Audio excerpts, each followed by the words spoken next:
Requerente, que é o deputado Nicolas Ferreira. Cadê o homem? Epa. Senhora presidente, boa tarde. Boa tarde, ministro. Da forma como o ministro fala, parece que ele é ministro dos Direitos Humanos da Suíça, Dinamarca.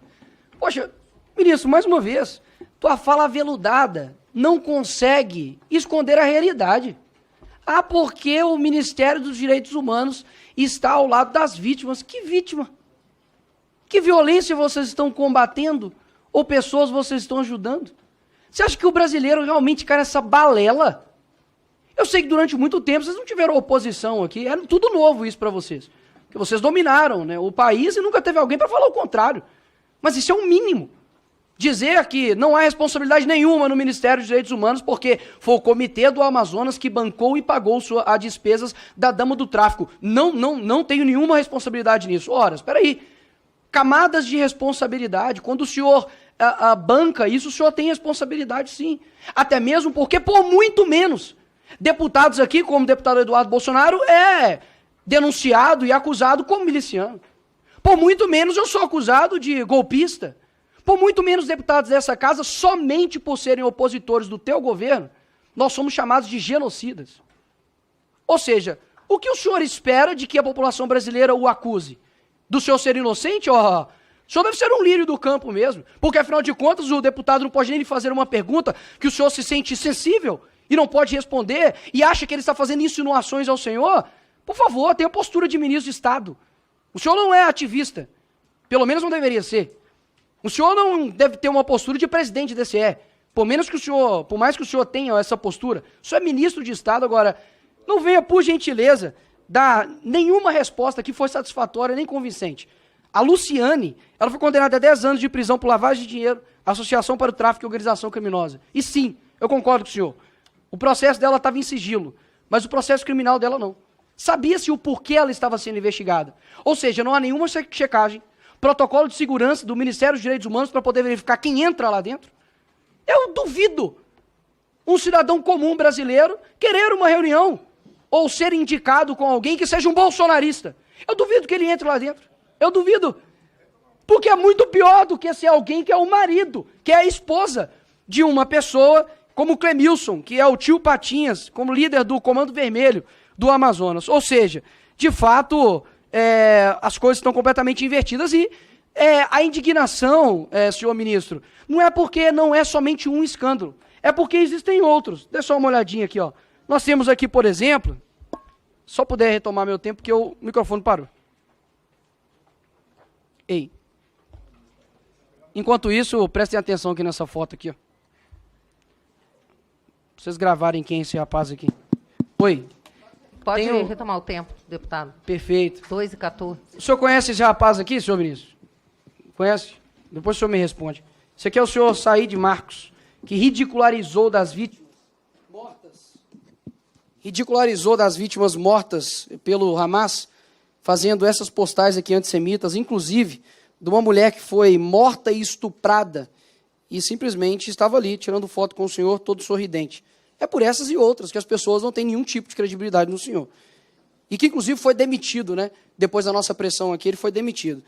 E depois de 3 dias que já tinham acontecido os ataques, o senhor demorou a se pronunciar com relação a todos os ataques que aconteceram ali em Israel e não condenou o Hamas. Ou seja, o ministro dos Direitos Humanos do Brasil não consegue condenar o mal. Assim como aconteceu anteriormente no nosso encontro que nós tivemos aqui, que eu perguntei para o senhor condena as ações do Nicolás Maduro? O senhor não responde, porque o ministro dos Direitos Humanos do Brasil é incapaz de condenar o mal. Então, não é que... Eu não vou conseguir aqui, obviamente, extrair a verdade do senhor. Eu não vou conseguir aqui extrair a verdade do senhor de fato, porque alguém que não consegue condenar um ditador como Nicolás Maduro vai conseguir dizer a verdade a respeito da dama do tráfico em seu ministério? É claro que há um elo. É claro que vocês fazem isso. Se fosse o contrário, a nossa vida estava acabada.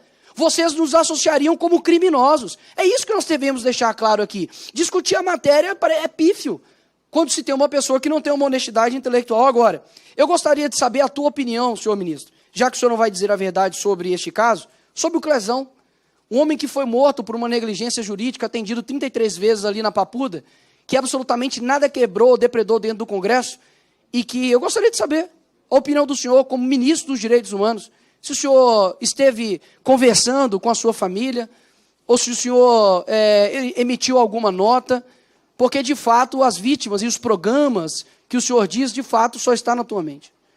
Esses programas que o senhor diz que atende às vítimas, não passa de mera palavra e discurso. Porque as pessoas, de fato, que estão perecendo hoje no Brasil, sentem extremamente falta e ausência do teu ministério. Então, eu sei que o senhor vai lhe faltar com a verdade, mas, mais uma vez, aqui é um excelente momento para poder fazer os vídeos que você tanto odeia. Porque, afinal de contas, mostra a verdade de quem é o senhor. Ministro, 5 minutos.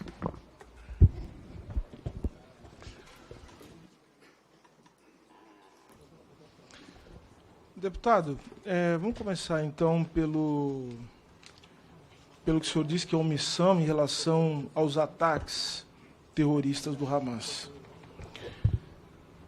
Para começo de conversa, o Ministério das Relações Exteriores, do governo ao qual eu pertenço com muito orgulho, já agia e já trabalhava nesse tema, juntamente com o presidente da República, emitindo suas opiniões e zelando para que as pessoas, tanto as que foram vítimas do ataque terrorista, como aquelas que estavam em Gaza, que elas pudessem ficar em segurança, principalmente os brasileiros.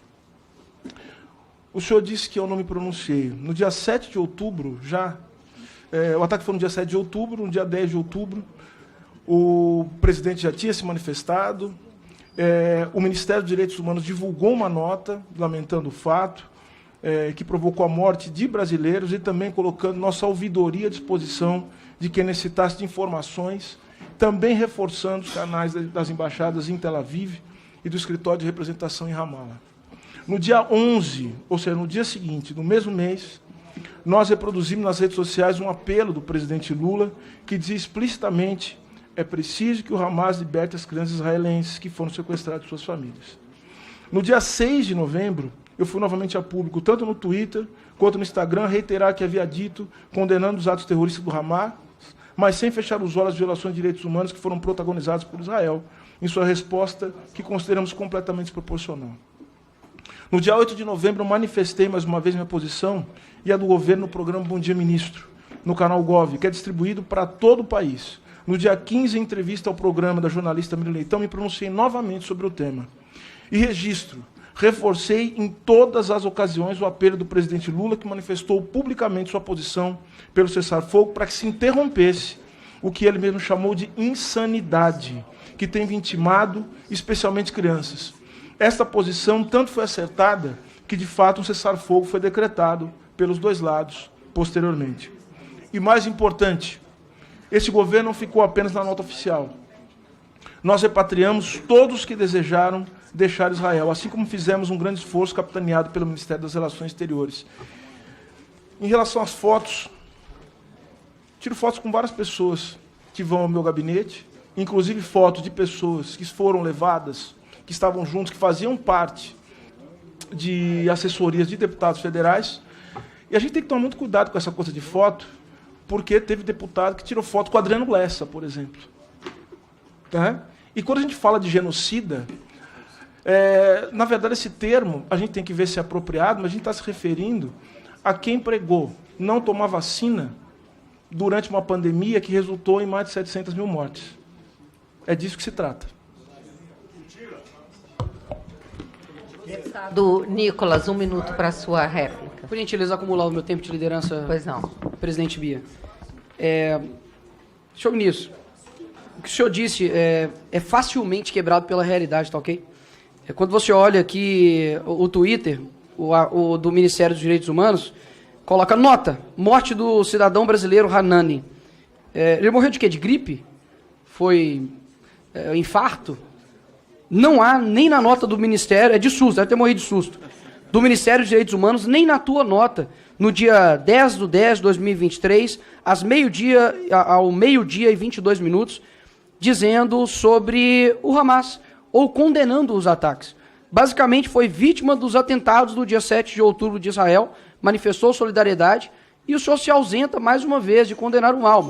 Mas aqui eu repito, não há que se querer extrair de uma pessoa que não consegue condenar Nicolás Maduro ou algo desse tipo. Então, mais uma vez, é só para poder mostrar, né, para as pessoas o quanto, de fato, o senhor é contraditório. Quando o senhor diz a respeito da defesa às vítimas, olha só, o senhor acionou, né, a ouvidoria para poder acompanhar as mortes da PM lá em Santos, né, porque tinha matado, né, um soldado da PM, Reis, e só recebeu a atenção do Ministério quando, de fato, começou a ter morte de vagabundo. E o acompanhamento da ouvidoria foi para isso. Agora, dias depois, quando uma PM foi morta com um tiro de fuzil nas costas em Santos, não há nenhum tipo de comoção nesse sentido por parte do Ministério ou do ministro. Ou seja, nos cobram tanta empatia, amor, democracia, e não é isso que tem visto. O que o deputado Eduardo Bolsonaro disse aqui, senhor ministro, o senhor convenientemente não respondeu, com relação à falsa inclusão e direitos humanos no governo Lula, é evidente. Ficou na rampa a inclusão, né? E o senhor não consegue requerir isso do seu chefe, afinal de contas, né? Como que alguém vai contra quem lhe colocou ali no cargo? O senhor não quer perder essa cadeira, né? Mas convenhamos, se fosse o Bolsonaro, o senhor estaria bem nervoso. Afinal de contas, subiu com várias pessoas representando minorias. E o senhor já viu a foto das pessoas que estão no poder do governo Lula? O senhor chegou a ver? Brancos, héteros, cis, pessoas brancas, elite. Olha só que incrível. E agora, para poder colar, né, porque isso também eu tenho certeza que te geraria indignação, senhor ministro. Uma pessoa que é branca ou parda, se dizer agora auto-intitular negra. Quando um branco, ele faz algo que é das raízes, matrizes africanas, ou que quer que seja da cultura negra, vocês se indignam. Como que isso pode? Isso é apropriação cultural. Agora, quando uma pessoa que claramente não é negra se diz negra, vocês ficam calados, afinal de contas. Não há honestidade com a verdade. Se é a pessoa que está do meu lado, tudo bem. Se é o Flávio Dino, é para colar a narrativa de que é o quinto negro na história do STF, pode. Toma aqui o selo do selo da hipocrisia do ministro Silvio. Ministro Silvio, é evidente isso. Não tem como esconder isso, horas. É por isso que o senhor odeia meus vídeos, odeia os vídeos do Kim, porque as pessoas estão vendo que antigamente era ruim, né? A Maria do Rosário já foi a nossa ministra dos Direitos Humanos, se a gente falou. Mas o senhor, parabéns, tá numa caminhada incrível para poder atingi-la.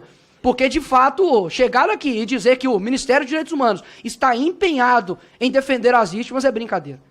A violência no Brasil só aumenta. As pessoas cada vez estão mais inseguras. Enquanto isso, o teu presidente visita mais países do que estados brasileiros. Esse é o governo que o senhor, de fato, está defendendo? Eu sei que é difícil. Não tem como, na toada que o senhor está, dar um passo atrás e dizer que vocês estão errados. Mas, por favor, aqui ultrapassou um nível de somente oposição política. É de uma busca pela verdade. E a verdade é que não está legal, pô. A verdade é que não está bom. As pessoas não vêem uma execução real do Ministério dos Direitos Humanos na vida das pessoas. Pelo contrário, não se vê nenhuma movimentação de vocês às pessoas que estão presas sem o devido processo legal, aos advogados que estão sendo tolhidos da sua profissão. Foi necessário o presidente da OAB de Minas Gerais fazer um discurso firme para poder defender os advogados. Que humanos vocês estão defendendo? Pelo contrário, vocês se calam perante aqueles que estão ao seu redor, mas que são amigos. Mas vocês são incisivos contra os seus inimigos, mas pode ter certeza que isso um dia não se perpetua. Isso não se perpetua. Não sou uma pessoa que vai ser cego em defender uma ideologia. Eu tenho uma visão de mundo. E pode ter certeza que enquanto a gente estiver aqui, a gente vai expor a verdade e a tua fala aveludada não consegue enganar o Brasil mais uma vez. Obrigado, ministro. Volte sempre. Ministro, seu tempo de réplica. Quem ouve o deputado falar parece até que ele gosta da verdade, né? É um negacionista, alguém que não se curva aos fatos. Se curvasse aos fatos, ele saberia, por exemplo, que eu nunca mencionei nada sobre o que esses espantalhos aqui sobre apropriação cultural, sobre branco fazer coisas. Isso é algo que eu nunca disse, nunca escrevi. O senhor criou um espantalho a meu respeito que não tem nada a ver com aquilo que eu sou e aquilo que eu faço. Eu acho curioso também o senhor se preocupar com prisão, né? Porque eu me lembro que quando iniciei o projeto de olhar para as condições do sistema carcerário a partir das decisões da Corte Interamericana que apontavam os piores lugares, o que me chamou a atenção foi que muitos dos senhores começaram a falar que eu ia fazer rolezinho nas prisões e criticando. E agora que estão sendo presos, estão sendo condenados, estão nas cadeias que o próprio Supremo Tribunal considera que são um estado inconstitucional de coisas, são verdadeiras masmorras, agora os senhores se somaram na luta pela dignidade do sistema prisional. Eu chamaria isso de hipocrisia, chamaria isso de alguém que não se curva em relação aos fatos. Obrigada, ministro. Agora o próximo